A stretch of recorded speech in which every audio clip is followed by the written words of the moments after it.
पंकज नाम है और विद्यार्थी परिषद के विभाग संगठन मंत्री की जिम्मेदारी है। अच्छा, तो हम आपसे सबसे पहले तो यही जानना चाहेंगे, जो अखिल विद्यार्थी परिषद है वो किस तरह से अपने काम करता है, उस संगठन में किस किस तरह के काम है, ताकि आपके जरिए हम लोगों तक ये बातें पहुंचा सकें और आपके संगठन से लोग प्रभावित हो सकें। विद्यार्थी परिषद एक छात्र संगठन है जो 9 जुलाई 1949 से लेकर के अब तक छात्रों के बीच में भारत की संस्कृति किस प्रकार से जो हमारी सभ्यता संस्कृति रही उसको लेकर के छात्र आगे बढ़े और भारत एक विश्व गुरु बने, सशक्त राष्ट्र बने, आत्मनिर्भर भारत बने, इसको लेकर के हम लोग छात्रों के बीच में जाकर के काम करते हैं। साथ ही साथ उनको भारतीय संस्कृति से जोड़ने के लिए जितने भी हमारे महापुरुष हैं, जैसे कि कल ही परसों में 12 जनवरी विवेकानंद जी को हम लोग अपना प्रेरणा स्रोत मानते हैं, तो अपना ये मानना है कि अगर देश को सुधारना है, देश को अगर अच्छे स्थान पर लेके जाना है, तो युवाओं के अंदर राष्ट्र के प्रति प्रेम का भाव जगाना होगा और उसी को लेकर के हम सभी काम करते हैं।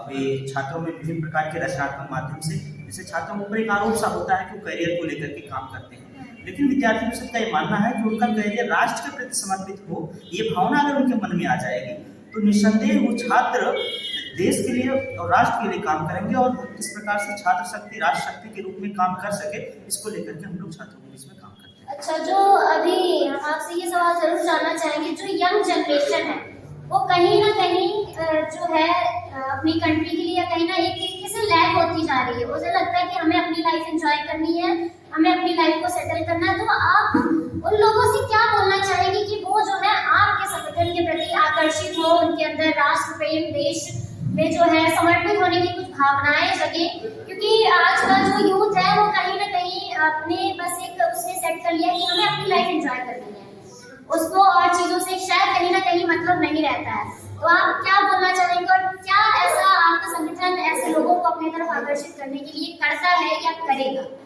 नहीं, निसंदेह आपकी बात बिल्कुल ठीक है, और लेकिन हम जब पूरे देश के परिदृश्य में ध्यान से देखेंगे तो 2014 से या कहें कि ऐसे एक दौर आया अपनी 21वीं सदी में, अब जो ब्रेन ड्रेन का मामला था, आज भारत के तरफ पूरे दुनिया के युवा बहुत ध्यान से देखते हैं और मुझे लगता है कि आप रेशो उठा करके देखेंगे तो अब भारत के तरफ जो भारत से किन्हीं कारणवश युवा जा चुके थे यहाँ के अभाव में, मान के शरीर क्योंकि करियर के अभाव में, अब आज का युवा निसंदेह यहाँ की स्थिति परिस्थिति को देखने के बाद वो भारत में ही रह करके काम करना चाहता है। अब यहाँ का युवा निसंदेह अब्दुल कलाम जी से प्रेरित है कि उन्होंने इतने शक्तिशाली एक हिसाब से सोचा जाए तो एक अच्छे महान वैज्ञानिक जिनके लिए कहाँ कहाँ से आफर रहे, लेकिन उन्होंने देश के लिए काम करना पसंद किया। वैसे मुझे लगता है कि हम सभी जब उनके अंदर राष्ट्रवाद की भावना उनके अंदर पुष्ट होगी और मजबूती के साथ रहेगी तो निसंदेह वो देश के लिए काम करेंगे और अपनी ऊर्जा, सकारात्मक ऊर्जा भारत के लिए लगाएंगे। इसको लेकर के हम उनके बीच में जाते हैं, भारत के गौरवशाली अतीत से परिचित कराते हैं, भारत के इतिहास से परिचित कराते हैं और उनके अंदर ये भावना डालते ही हैं अपने कार्यक्रमों के माध्यम से, सांस्कृतिक क्रियाकलापों के माध्यम से कि भारत देश है और भारत देश के लिए हमें काम करना है। हम यहाँ अपनी मातृभूमि के प्रति अपनी जिम्मेदारियों का एहसास उनको कराते हैं। अभी आजादी के 75वें वर्ष में हम सभी हैं, तो हम लोगों ने इसे कार्यक्रम चलाया है कि किस प्रकार से भारत देश को आजाद करने वाले जितने भी महापुरुष रहे हैं उनके जीवन से प्रभावित युवा, मतलब किस प्रकार से उनके जीवन का प्रभाव उनके युवाओं के ऊपर पड़े, इसको लेकर के हम लोग काम करते हैं। और ये कोई केवल मैं कह सकता हूँ देश के वाले ही महापुरुष नहीं, वैसे तमाम महापुरुष अपने इसी लखीमपुर की धरा पे ही रहे हैं जिनको युवाओं को परिचित होना चाहिए। इसको लेकर के विद्यार्थी परिषद लगातार छात्रों के बीच में कॉलेजों में जा रही है कि जो लखीमपुर के स्वतंत्रता संग्राम सेनानी रहे हैं उनसे भी प्रभावित होना है। बाकी ये देश इतने महापुरुषों का देश रहा है, राम प्रसाद बिस्मिल से लेकर के अशफाकुल्लाह खान, चंद्रशेखर आजाद से लेकर के भगत सिंह तक। हम चाहते हैं कि युवा निसंदेह उनके दिखाए गए रास्ते पर आगे बढ़े और मुझे खुशी भी है कि अब स्थिति परिस्थिति बदलते भारत की कुछ दूसरी बन रही है जिसमें युवा जो है निसंदेह भारत की तरफ आशा भरी निगाहों से देख रहा है और भारत में ही रहकर के भारत के लिए। अच्छा, अभी मौजूदा समय में जो लखीमपुर खीरी आपका जो संगठन है, यहाँ पे मौजूदा समय में आपके संगठन में कितने सदस्य हो गए? पिछली बार हम लोगों की 21,000 के आसपास सदस्यता थी। इस बार हम लोगों ने मेंबरशिप में 25,000 विद्यार्थियों को पूरे जिले के लगभग 70 से 75 स्थानों के आसपास, स्थान इन द सेंस ये है कि वो स्थान जहाँ इंटर कॉलेज या डिग्री कॉलेज हो तो उनके बीच में हम लोगों का जाना हुआ इधर जुलाई से लेकर के, और हम लोग नवंबर तक अपनी सदस्यता चलाए हैं। और बहुत उत्साहित युवाओं ने निःसंदेह विद्यार्थी परिषद के विचारों से प्रभावित होकर के हम सबसे जुड़े हैं। हम लोग भी उनके बराबर संपर्क में हैं और उनके कॉलेज में, कैंपस में तमाम प्रकार के कार्यक्रम रचनात्मक, न केवल आंदोलनात्मक समस्याओं के समाधान के लिए आंदोलन का भी मार्ग अपनाते हैं। हम लोगों ने भी देखा है कि कोविड काल में भी आप लोग बहुत ही तेजी से काम कर रहे थे, लोगों की मदद कर रहे थे, वो हम लोगों ने भी देखा है। और कहीं ना कहीं जो लखीमपुर खीरी का ये जो संगठन है काफी एक्टिव रहता है, ये चीज हम लोगों ने भी नोटिस की है, शायद कहीं और इतना नहीं है, ये सच्चाई है और यहाँ पे काफी ज्यादा एक्टिव रहते हैं। अच्छा, और हमारे साथ लोग मौजूद हैं जिनसे हम बातचीत करेंगे और उनके विचार जानेंगे। मेरा परिचय अमन है, मैं वर्तमान में एबीपी का जिला संयोजक। तो एक जिला संयोजक होने के नाते आप जिला में संगठन को किस तरह से लोगों के सामने परिचित करते हैं, परिचय देते हैं संगठन का, किस तरह से आप लोगों को अपनी तरफ आकर्षित करते हैं, आपके जानने वालों को या किसी और को, क्योंकि जिला संयोजक का तो काफी बड़ा है, पूरे जिले को संभालना है, तो आप इस दायित्व को किस तरीके से निभा रहे हैं? जी, हमारा मानना यही है कि जो कैंपस में पढ़ने लिखने वाले छात्र हैं वो विद्यार्थी परिषद से परिचित हों और वो कैंपस से निकलने के बाद एक सामाजिक सोच लेके निकले कि वो समाज का नेतृत्व कर सके और अपने राष्ट्र के प्रति उनके अंदर ये भावना हो कि वो नेशन का प्राइड पर्सपेक्टिव को ध्यान में रखते हुए एक अच्छी सोच के साथ आगे बढ़े और मैं की भावना ना लाकर हम की भावना के साथ कार्य करें। मेरा यही उद्देश्य है कि लखीमपुर का जितना यूथ है वो एबीपी संगठन से जुड़े और छात्र व राष्ट्र की भावना के साथ कार्य करें। अच्छा, कई बार आप लोगों ने जिले में जो है कई धरना प्रदर्शन हुए हैं, कई चीजों का आपने विरोध किया है, तो कई बार लोगों का आरोप होता है कि कहीं ना कहीं आप लोग गलत चीजों में भी फंस जाते हैं, तो आपका क्या कहना है कि कभी ऐसा हुआ है कि किसी गलत चीज में आपका ऐसा कुछ नाम आया हो लोगों के? क्योंकि आरोप होते हैं ना कि कहीं ना कहीं लोग ये कहने लगते हैं कि ये संगठन जो है हावी हो रहा है लोगों पे, तो क्या कुछ ऐसा है? जी, ऐसा बिल्कुल नहीं है। देखिए, हम अगर किसी भी चीज का विरोध करते हैं तो वो व्यक्तिगत चीज के लिए नहीं जाते हैं, हम छात्र की आवाज उठाते हैं और अगर किसी को लग रहा है कि गलत है तो हम खुला मंच है हमारे वहाँ, हम सीधे कहते हैं कि आप हमें कह सकते हैं, क्योंकि हम एक अनुशासित छात्र संगठन के कार्यकर्ता हैं, तो कभी व्यक्तिगत काम के लिए जाते नहीं है और छात्रों की मुद्दे उठाते हैं, तो उसमें कोई गलत चीज नहीं है मेरे हिसाब से। अच्छा, छात्र की बात की है तो अभी जो मौजूदा सरकार है, भाजपा सरकार, आपको क्या लग रहा है कि ये शिक्षा के क्षेत्र में बेहतर कार्य कर रही है? जी, अगर पिछले कुछ डाटा उठाए जाएं तो आप देख सकते हैं कि इस बार के डाटा आया है कि हर जिले में मेडिकल कॉलेज की स्थापना हो रही है, IITs, IIM जो कॉलेजेस हैं ये बढ़े हैं और जो एक एजुकेशन का इंफ्रास्ट्रक्चर है उसमें काफी सुधार हुआ है। तो वैसे तो मैं किसी पार्टी को यहाँ पे नहीं कहना चाहूँगा, लेकिन यही कहूँगा जो हेल्थ, एजुकेशन और इंफ्रास्ट्रक्चर पे बात करेगा युवा उसी तरफ जाएगा। तो आप मतलब जो हमारा सवाल था कि भाजपा बेहतर कार्य कर रही है शिक्षा के क्षेत्र में या नहीं? जी, अगर देखा जाए तो काफी सुधार हुआ है, एजुकेशन का स्तर सुधरा है। पिछली सरकारों में आप खुद देखती होंगी लोगों रोजगार को लेकर के आप क्या कहते हैं? रोजगार को लेकर के मैं यही कहूंगा कि मोदी सरकार ने स्किल इंडिया प्रोग्राम जो चलाया, स्किल डेवलपमेंट प्रोग्राम बहुत बढ़िया प्रोग्राम है, बस यही है और रोजगार मिला है। देखा जाए पिछली सरकारों के हिसाब से डाटा उठाया जाएगा तो जो रोजगार के अनएम्प्लॉयमेंट है उसका जो रेट है वो काफी गिरा है। आप जो है सरकार से संतुष्ट हैं और आपका ये मानना है कि शिक्षा और रोजगार के क्षेत्र में बेहतर कार्य कर रही है, हालांकि कमियां सभी में होती हैं। चलिए आगे कुछ और लोगों से भी बातचीत करते हैं। संतोष शुक्ला नाम है और विद्यार्थी परिषद में विभाग का संयोजक के दायित्व का निर्वहन कर रहा हूं। अच्छा, तो विभाग संयोजक का सबसे पहले तो हमें आप दायित्व ही बताइए कि उसके अंदर क्या क्या काम आते हैं, क्या क्या करना होता है उन्हें? विभाग से संयोजक का दायित्व सिर्फ जिला संयोजक की जैसा ही होता है, बस जैसे जिला संयोजक को एक जिले की जिम्मेदारी मिलती है, वैसे विभाग संयोजक को 2 से 3 जिलों की जिम्मेदारी मिलती है। एक मतलब विभाग में कई जिले होते हैं और हमारा काम यही होता है कि जैसे विद्यार्थी परिषद की स्थापना में विद्यार्थी परिषद छात्र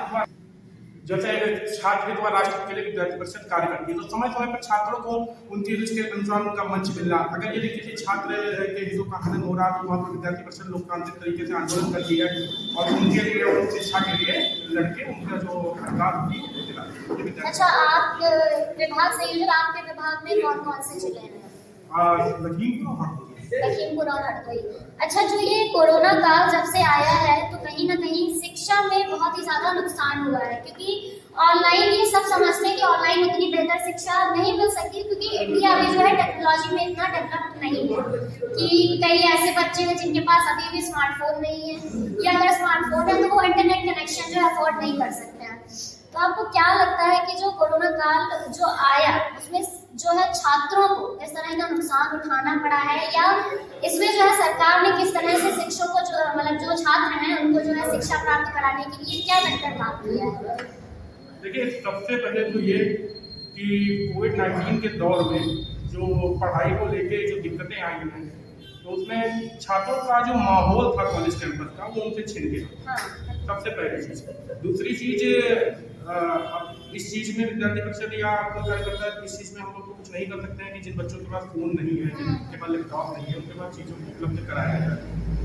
तो और तीसरी चीज़ हम ये कह सकते हैं कि कोविड के दौरान क्या विद्यार्थी परिषद ने जगह पे छात्रों को दूर बैठाकर परिषद की पाठशाला का आयोजन इसीलिए किया कि जिनके पास फोन नहीं, मोबाइल नहीं, उनकी शिक्षा कहीं ना कहीं वंचित नुकसान ना हो उनको शिक्षा।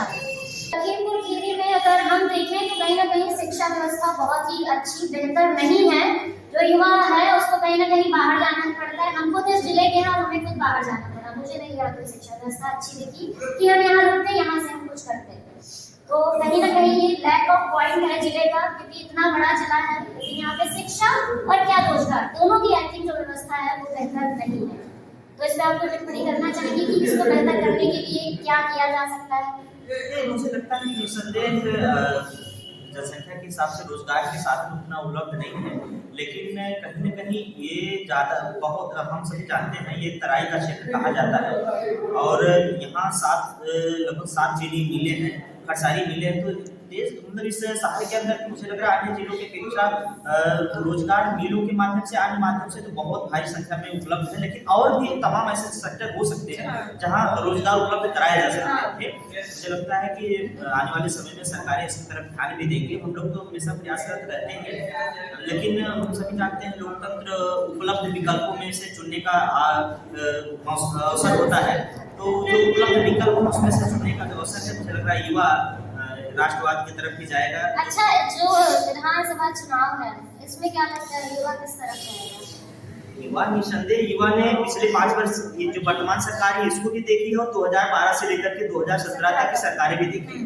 अभी तक मित्र ने जैसे बताया कि शिक्षक भर्ती में 4.5 लाख लोगों को रोजगार अन्य शिक्षक भर्ती, पुलिस वाली भर्ती और भी लोगों से मिला है।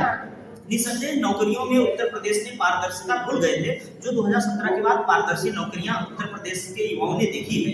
हमने वो दौर भी देखा है कि जब 3 जिलों के अंदर के ही सारे पुलिस भर्ती में हो जाया करते थे। 72 में से 58 एक जात विशेष के लोग पीसीएस जैसी एक बड़ी परीक्षा में ये घोटाला हुआ। अनिल यादव जैसे घोटालेबाज को यूपीएससी का चेयरमैन बनाए रखना, तो हमने उस दौर को देखा है। और फिर उसके बाद फिर हम योगी आदित्यनाथ जी के इस दौर को देखते हैं तो निसंदेह अपने आप में शकुन की अनुभूति होती है कि कहीं न कहीं भ्रष्टाचार के ऊपर वर्तमान सरकार जीरो टॉलरेंस की नीति अपना रही है। और जो भी बीच में पेपर लीक हुआ तो उसको लेकर के हम लोगों ने सरकार का घेराव भी किया, लेकिन महाराज जी ने जितने कम समय में दोषियों को जेल के अंदर डाल करके उनके घर पे बुलडोजर चलाने का काम किया। निसंदेह इससे युवा को ये लगा है कि अब उत्तर प्रदेश सुधार की तरफ बढ़ रहा है। इसलिए मुझे लगता है तो आगामी चुनाव में आपको लगता है कहीं ना कहीं भाजपा का ही पल्ला भारी है? निसंदेह युवा जातिवाद से ऊपर उठ करके विकास की तरफ देखेगा तो भाजपा को ही चुनेगा, मुझे ऐसा लगता है। अच्छा, अगर मान लीजिए सपा सरकार आती है तो आपको क्या लगता है हमारे प्रदेश का माहौल क्या होगा? माहौल जो 2012 से लेकर 2017 तक रहा वो गुंडागर्दी का, गुंडागर्दी है, महिलाओं के साथ छेड़छाड़ का आरोप है और हम जानते हैं कि आज अच्छा, लेकिन विपक्ष का तो ये कहना है कि जब से भाजपा सरकार आई है महिला उत्पीड़न तब से और ज्यादा बढ़ गया है, महिलाओं के साथ घटनाएं और ज्यादा होती हैं। हाथरस कांड को वो सबसे ज्यादा हाईलाइट करते हैं कि प्रशासन ने जो है वो बिल्कुल नाइंसाफी की है, बिना किसी घर वाले को बताए उसकी जो अंतिम संस्कार कर दिया जाता था अपने दोषियों को छुपाने के लिए। देखिए क्या है कि समाजवादी गुंडे जो प्रशासन को अपने जेल में रखने का काम करते थे, आपको आंकड़े उठा करके अगर इटावा का देखेंगे तो प्रति महीने लगभग 35 से 36 केस केवल इटावा में भी सरकार मतलब पुलिस वहां दर्ज कराती है कि समाजवादी गुंडों ने हमको मारा है। मुझे लगता है कानून व्यवस्था पे उनको बोलने का कोई अधिकार है नहीं। और निसंदेह आज वर्तमान समय में आप किसी से भी पूछ लीजिए, मिशन शक्ति सरकार का अभियान चल रहा है। रात में 8 बजे आज बहनें हमारी सड़क पे जा सकती हैं। ये किस शासन में संभव है? लेकिन कहीं ना कहीं लोगों में अभी भी डर है, क्यों है बोले? नहीं, डर तो मुझे लग रहा है कि समाजवादी पार्टी आने का डर हो सकता है कि फिर से न गुंडा राज आ जाए। बाकी बाबा की सरकार में स्त्री सशक्तिकरण को लेकर के, महिला सम्मान को लेकर के जो भावनाएं हैं वो निसंदेह, मतलब आप छात्राओं के बीच में जाकर के देखेंगे तो वो अपने आप को बहुत ही अच्छा महसूस करती है। मिशन शक्ति उनको एक शक्ति के रूप में आया है। वो उनको केवल आत्मनिर्भर ही नहीं बना रहा बल्कि सुरक्षा किस प्रकार से वो समाज को पेश कर सकती है इसको लेकर के एक अच्छा पहल है सरकार। मुझे लग रहा है कि इसकी सरकार की सराहना की जानी चाहिए। एक छात्र संगठन के नाते हम लोग इसकी सराहना भी करते हैं। ठीक है, बहुत बहुत धन्यवाद हमारे साथ जुड़ने के लिए सभी का। तो ये हमारे साथ कुछ अखिल भारतीय विद्यार्थी परिषद के सदस्य थे जिन्होंने अपने संगठन का कार्य बताया, साथ ही आगामी विधानसभा चुनाव